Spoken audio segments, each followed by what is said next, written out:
শুভেন্দু অধিকারী। শুভেন্দুকেই নেতা বেছে নিলেন বিজেপি বিধায়করা। রাজ্যের প্রথম বিজেপি সরকারের মুখ্যমন্ত্রী শুভেন্দু অধিকারী। বিধায়ক দলের বৈঠকে শুভেন্দুকে নেতা ঘোষণা। অমিত শাহ সরকার গঠনের দাবি নিয়ে লোকভবনে শুভেন্দু। আর আজ লোকভবন, আগামীকাল সকালে ব্রিগেডে নতুন সরকারের শপথ।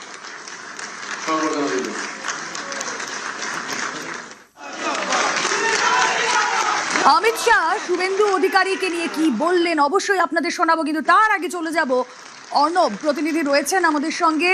অর্ণব, আমরা সকালেই যখন দেখেছিলাম অমিত শাহ পিঠ চাপড়ে শাবাশি দিচ্ছেন শুভেন্দু অধিকারীকে, বডি ল্যাঙ্গুয়েজই স্পষ্ট হয়ে গিয়েছিল শুভেন্দু অধিকারী জায়ান্ট কিলার, তিনি রাজ্যের নবম মুখ্যমন্ত্রী।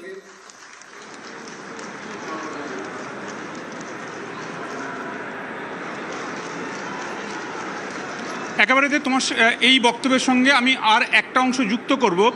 ঠিক বিধানসভা নির্বাচন শুরু হওয়ার ঠিক আগে অমিত শাহ এই নিউ টাউনের হোটেল থেকে যে সাংবাদিক সম্মেলন করেছিলেন, সেখানে তিনি স্পষ্ট জানিয়েছিলেন সাংবাদিকদের প্রশ্নের উত্তরে যে যখন প্রশ্ন ছিল যে আপনার বাঁ পাশে ডান পাশে যারা রয়েছেন বিজেপি নেতা, তাদের মধ্যে কেউ কি মুখ্যমন্ত্রী হতে পারেন, তিনি হেসেছিলেন এবং তিনি বলেছিলেন মুখ্যমন্ত্রী এমন একজন হবেন যিনি বাংলা মাধ্যমে পড়াশোনা করেছেন এবং এই বাংলায় থেকে নেতা হয়েছেন এবং বাংলায় কথা বলেন, এরকম মানুষই মুখ্যমন্ত্রী হবেন।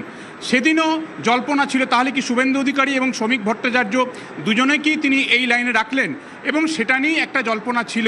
কিন্তু শেষমেশ তিনটে জিনিস যেটা শুভেন্দু অধিকারীকে এই দৌড়ে এগিয়ে দিল এবং তাকেই দলনেতা নির্বাচন করা হলো।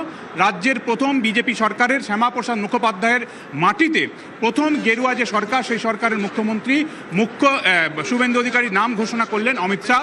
এবং সবথেকে বিষয় 207 জন বিধায়ক একযোগে যেভাবে করতালি দিয়ে এই সিদ্ধান্তকে স্বাগত জানালো, তাতেই স্পষ্ট হয়ে গেছিল শুভেন্দু অধিকারীর জনপ্রিয়তা, যেটা শুধুমাত্র মানুষ দেখে এসছেন নেতা হিসেবে তা নয়, এই মুহূর্তে দলের যারা বিধায়ক রয়েছেন তাদের মধ্যে কতটা জনপ্রিয় শুভেন্দু অধিকারী। এবং শুভেন্দু অধিকারীর এই নাম ঘোষণার জন্য তিনটে বিষয় এক্ষেত্রে অত্যন্ত গুরুত্বপূর্ণ। এক, তিনি অত্যন্ত পরিচিত মুখ, তার লড়াকু মানসিকতা। গত 5 বছর ধরে 77 বিধায়ক, একসময় এমন হয়েছিল যে বিজেপির 2021-এ জিতে আসা 77 বিধায়ক কতজন তারা ধরে রাখতে পারবে, নাকি দল বদল করে তারা প্রত্যেককে তৃণমূলে চলে যাবে, এরকম একটা আশঙ্কা তৈরি হয়েছিল। কিন্তু শুভেন্দু অধিকারী যে কজন চলে গিয়েছিলেন 8, 10 বা 12 এই সংখ্যা বাদ দিয়ে, তাদেরকে নিয়ে যেভাবে বিধানসভার ভিতরে এবং এই বিধায়কদের নিয়ে বাইরে বিধানসভার যেভাবে লড়াই করেছেন, তাদের আগলে রেখেছেন, এটা শুভেন্দু অধিকারীর পক্ষে গেছে। দ্বিতীয় যে বিষয়টা, শুভেন্দু অধিকারীর রেকর্ড, তিনি সাংসদ ছিলেন, তিনি বিধায়ক ছিলেন, নন্দীগ্রাম থেকে 3 বারের বিধায়ক, এবারে তিনি হ্যাট্রিক করেছেন এবং পরপর 2 বার রাজ্য রাজনীতির যে রেকর্ড ইতিহাস, সেই ইতিহাসে তিনি নজির করেছেন। পরপর 2 বার সিটিং মুখ্যমন্ত্রীকে তিনি হারিয়েছেন, নন্দীগ্রাম এবং ভবানীপুর, এবার তিনি হারালেন মমতা বন্দ্যোপাধ্যায়কে। এই বিষয়গুলি শুভেন্দু অধিকারীকে এগিয়ে রেখেছে। আরও একটা বিষয়, এ রাজ্যে তিনি মন্ত্রী ছিলেন, ট্রান্সপোর্ট মিনিস্টার ছিলেন, তিনি ইরিগেশন মিনিস্টার ছিলেন এবং এ রাজ্যের যে আমলাতান্ত্রিক যে কাঠামো, বিউরোক্রাট, সেগুলি সামলানোর দক্ষতা তার রয়েছে। এবং এই রাজ্যের নবান্ন বলো, রাইটার্স বিল্ডিং বলো, বা আমাদের রাজ্য সরকারের যে অফিসিয়ালগুলি রয়েছে, দপ্তরগুলি রয়েছে, প্রত্যেকটা জায়গায় শুভেন্দু অধিকারীর অলিন্দে যাতায়াত রয়েছে।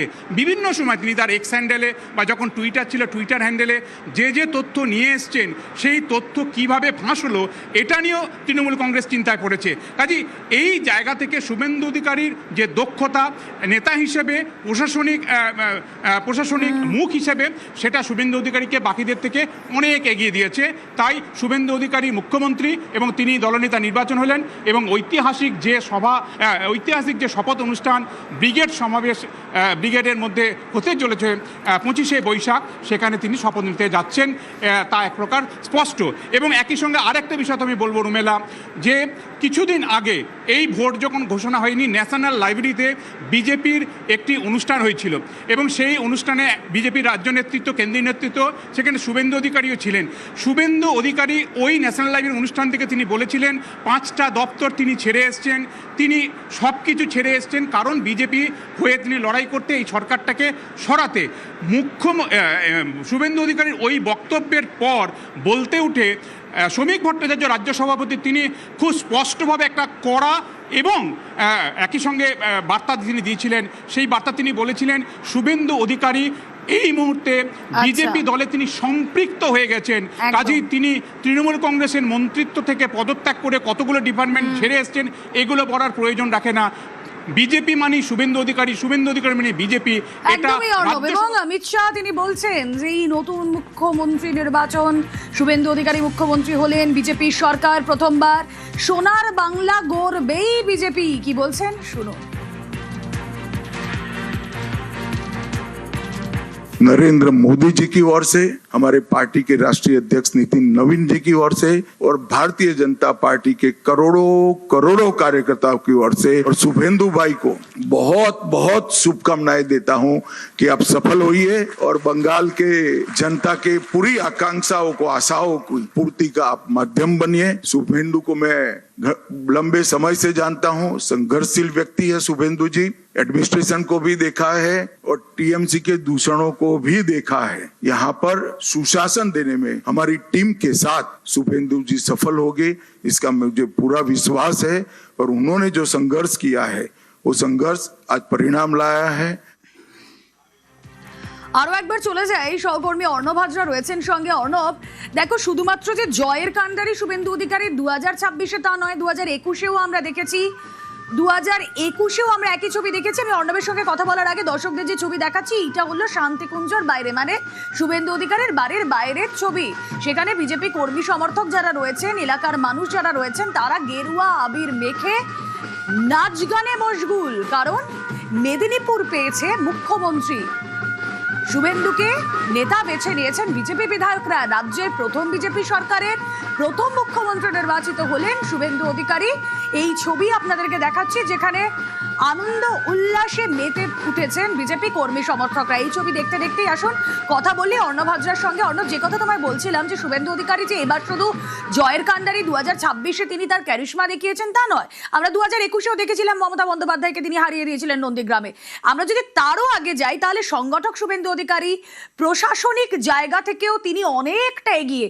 আমি তোমার কাছ থেকে একদম চুম্বকে জানতে চাইবো কোন কোন ফ্যাক্টরগুলো শুভেন্দু অধিকারীর মুখ্যমন্ত্রী হওয়ার পথটা প্রশস্ত করলো।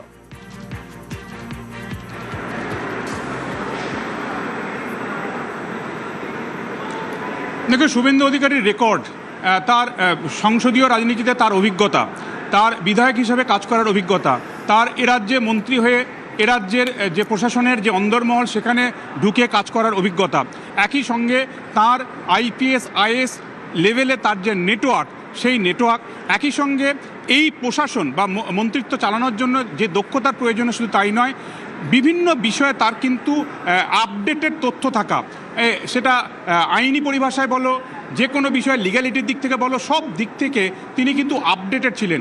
এবং তাই নয়, লড়াইটা তিনি যেভাবে শুরু করেছেন এবং তিনি যেটা বলতেন সেটাই হতো। এবং তিনি এই ভোটের আগেও বলেছিলেন পূর্ব মেদিনীপুরে 16-0 করব।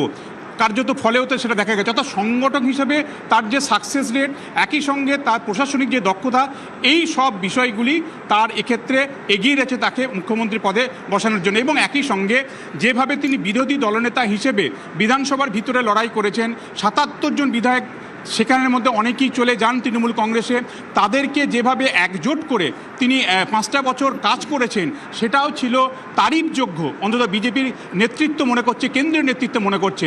এবং উদয়স্ত পরিশ্রম করা শুভেন্দু অধিকারীর বিভিন্ন খবর করা সূত্রে তার যে ঘনিষ্ঠ বৃত্ত, সেখানে যাওয়ার বেশ কয়েকবার সুযোগ হয়েছে। তিনি রাত্রে কোনো দিন 3 থেকে 3.5 ঘন্টা ঘুমান আমরা দেখেছি।